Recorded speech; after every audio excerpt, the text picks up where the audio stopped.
Welcome inside the Hall of Fame, guys. I told you we had a special guest that's going to be with us here tonight. He is the man behind the E, Mr. Leonard Ellerbe. How you doing, man? Hey, Booker, how you doing? Thank you for having me on today. Man, I'm doing real good, man. I'm excited, man. I'm excited about boxing and Showtime. Everything it seemed like is coming back to life. We're getting back to normal. How you feel as far as we finally got through this pandemic almost? How you feel right now, bro? Feeling good because again, it's boxing. There's so many shows out there now, and it's a great chance for the fans to be able to get back into the sport. Over this pandemic, obviously everybody's been locked down, but it's great to be able to do these events now with fans in attendance, and that's really I think great for the energy for the fighters and for the fans. And again, so we're just really excited. Definitely, definitely. June 26th, ATL live on Showtime. Pay-per-view is going down. Javante Tank Davis versus Mario Barrios. I tell you, man, Tank Davis, he has definitely come into his own. But from an inside perspective, what do you think the growth of Tank Davis you can attribute that to? Because over these last 5 years, it seemed like he's a totally different person. He was partying, he was getting into a lot of trouble, but now it seems like he's totally focused and into the game. What do you think that was? I think a lot had to do with it at that time, with just the whole maturation process of a young man just kind of maturing. You're gonna go through the growing pains, and make some mistakes, and not that you're not gonna make any more mistakes the rest of your life, but the fact that he's come into his own.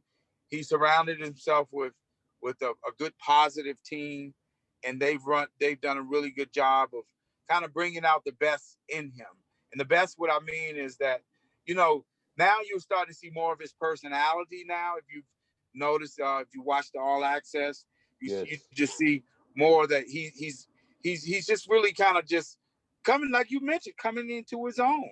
And he has a big future ahead of him. He's the most exciting fighter in the entire sport as of right now. And he's continuing to elevate himself into superstardom. Again, he's one of the biggest attractions in the entire sport right now at 26 years old. I tell you, coming off of a spectacular knockout over one of the toughest dudes in the game, Leo Santa Cruz, that right there let the world know that Tank Davis was here and he was, here to make a big splash. Tell me, man, just give me your thoughts on that knockout when it happened. What was your feelings? What went through you when that happened? Wow, when I saw the shot, I ran from I was sitting over beside Floyd. I immediately ran over to um, Leo's corner because I was really concerned that something bad had happened to him. Yeah, yeah. I went from that instantly from just seeing my fighter score one of the most vicious knockouts of the entire year to being concerned about his opponent, who also is, he's family. There's one thing about us is that we put on the biggest and best fights that we possibly can. But for the guys, it's just about competition. You know what I mean? And nobody wants to see anyone hurt, in a situation where they can't provide for their family, in a situation where this sport, they go through something where they never able to recover from it. You know what I mean? And boxing is such a brutal sport. In a split second, anything can possibly happen. So that was my concern that, that something bad had happened. So I ran over to his corner, and you could see that the emotion that I was, that was expressed all over my face, that I was, really concerned, and I hadn't even went to congratulate Tank until I knew that he was okay. He was able to sit up from the stool, and he was coherent. He's a tough SOB, tough. But he had just suffered one of the most vicious knockouts of the entire year oh my God. So yeah. again, you know, a promoter, you go through all kinds of emotions, but I was just glad he was okay. You know, even though Tank Davis is moving up to 140, coming off of that fight with Leo Santa Cruz, now getting ready to fight Mario Barrio, do you think this is a step up or a step down? Because me personally, if it was, Mario Barrios stepping into the ring with Leo, I'm going to pick Leo. What do you think about that? How do you feel about the matchup there? Well, this is a tremendous matchup, and again, I mean, when you really just think about it, Tank is moving up two weight classes, not one. Who does that? There's not one 130 pounder out there, not a one in the entire world where not only the fighter but their promoter would allow them to move up not one but two weight classes to take on a young undefeated guy who again he's a tall rangy fighter with good speed and great power. You know, that's a very, very dangerous fight. You know, and again, Tank is approaching this fight like it's a very, very dangerous fight. You know, his preparation has been incredible this camp, and I think that we're going to see a better version of Tank than we did in the last fight. You know, I think the Barrios will be able to bring out more in Tank and for this fight because he's a bigger, stronger guy. He has the reach. He has height. Not that those things win fights, but those are the little intangibles that, as a fighter, you're going to have to be able to overcome that. You know what I'm saying? He has a very good coach in Virgil Hunter. So again, I know those guys are going to be prepared, and Tank's going to have to be at his absolute best to be able to beat Mario Barrios. Right.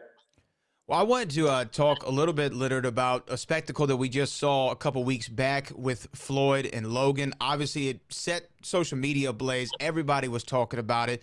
One of my favorite things of the entire night, though, was when they're making the announcements at the end of the night. There's an arena full of people screaming loud, and Leonard Ellerbe is on his phone making important money moves. That's what I love the most, more than anything.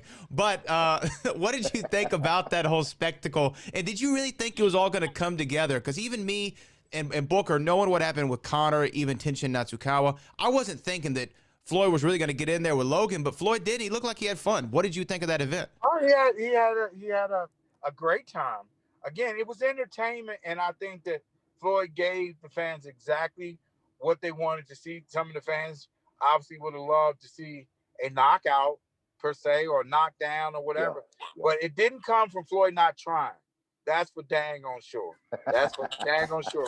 I mean, as you can see, and it was just so, you know, because I went back and I watched it, and I'm just like, oh my God, the little guy is walking the big guy down, and the big guy wants no parts of the little guy. And see, I think what happened was it could have been the latter part of the first round or the early part of the second round. Floyd hit him with a hook, and it buzzed him. And so you got to know as a fan to kind of know when a fighter's hurt. And then he was like, I'm out of here. I don't want no parts of none of this. I'm not, Floyd Mayweather is not knocking me out in front of the entire world so they can make a meme out of me and clown me. That wasn't going to happen. He said himself, I'd rather make this a boring, in his mind, a hug fest, you know, kind of thing. But he's not going to get the opportunity to get off on me because I'm not going to exchange with him. And you didn't see him trying. After that point, every time Floyd got close to him, he would grab and hold Floyd and lean on him, try to lean into the ropes to make the 3 minutes go by that much faster. Because he had tasted Floyd's power and he checked out. You know what? No, I said the same exact thing. Floyd caught it with a left hook, and his whole demeanor changed. Everything stopped being fun, and he was like, "Man, how am I going to survive this thing more than anything?" And, but I tell this dude outweighing Floyd by 50 plus pounds, as well as he was, much taller as well. Yeah, oh yeah. Oh my God, like it was incredible. I was very, very happy with Floyd's performance. Again, it was a great way to go out there and entertain the fans, and the fans got their money's worth. You know, again, because we would have loved to seen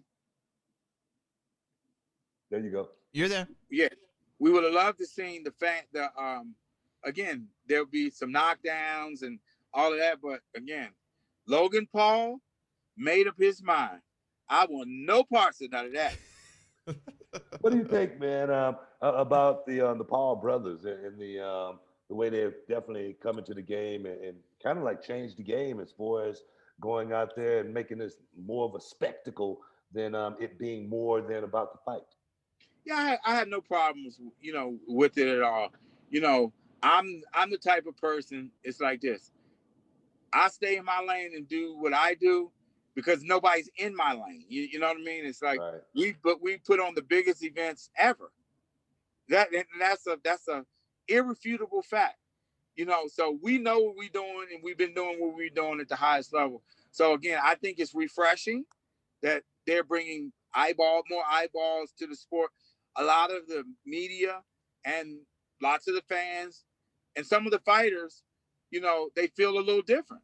But I think that kind of stuff from the source of entertainment that it brings, I think it forces people to kind of step up. Yes, indeed. You know what I mean? It's that they found a way to make some noise. They found their little niche to be able to come into this sport and to make noise. At the end of the day, you look around at this fight, Logan Paul is probably going to be made more money than probably 3/4 of the fighters in the entire sport for one event. Yes. For one event. Yes. That's what I feel. I feel that same way. When you got something, you can, when somebody got something, you can't hate on it. No, not at all. I mean, it's good. It's hey, they're not in our way. They say some crazy things, but a lot of things that they say is directed at getting attention, creating some noise. And that's what and at the end of the day, that's what it's all about, creating some noise. June 26th, ATL live on Showtime pay-per-view. Barrios versus Tank Davis. Give me your thoughts as far as that fight. How do you see it playing out? I don't want to. I mean, I know you would Tank all the way, but how do you see this fight playing? Is it going to go the distance? No, that fight doesn't go the distance.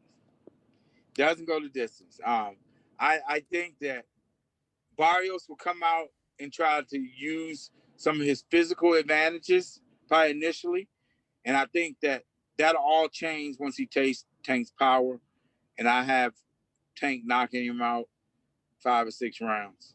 That's just my opinion on it as the promoter of the event.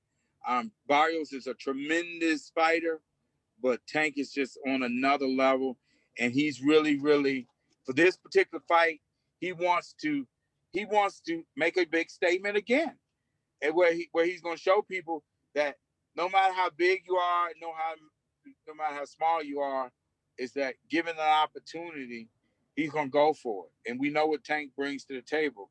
Again, from top to bottom, this is an incredible card. In the first bout, we have Barrios Akhmedov. He's taking on former world champion Argenis Mendes, and that's going to be a real good scrap because neither one of those guys take a backward step. Then we'll move from that, and we move right into the former unified champion, one of my actually favorite fighters out there. He's a guy that has tremendous skills, and when it comes to the skill set, I rank him up there. He's got just as many skills as anybody in the sport, and that's Julian J. Rock Williams. Oh yeah. He's taking on Brian Mendoza, and that's another good fight.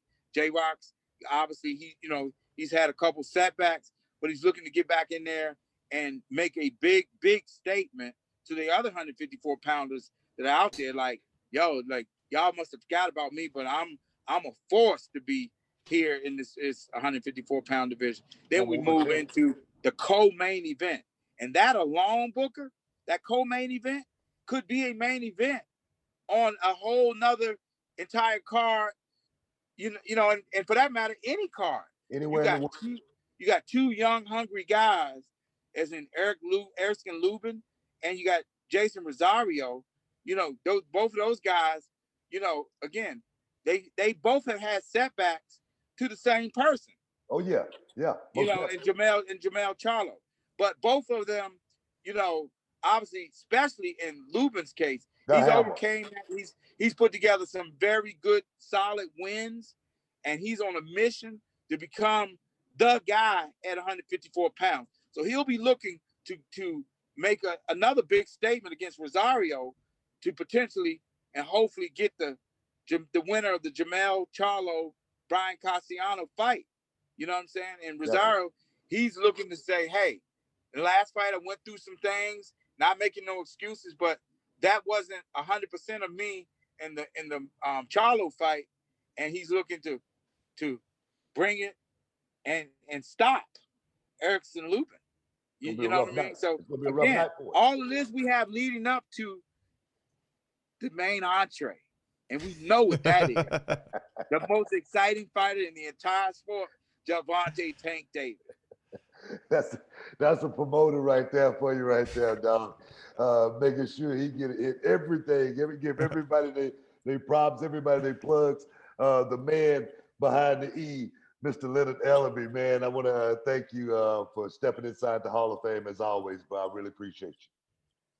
And I really appreciate you guys for having me on. And I look forward to coming back after this great event that we have next Saturday night. We want all the fans to if you can't be there in the tennis, we only have a few tickets left because it's definitely going to be a sellout, just like all the tank fights are.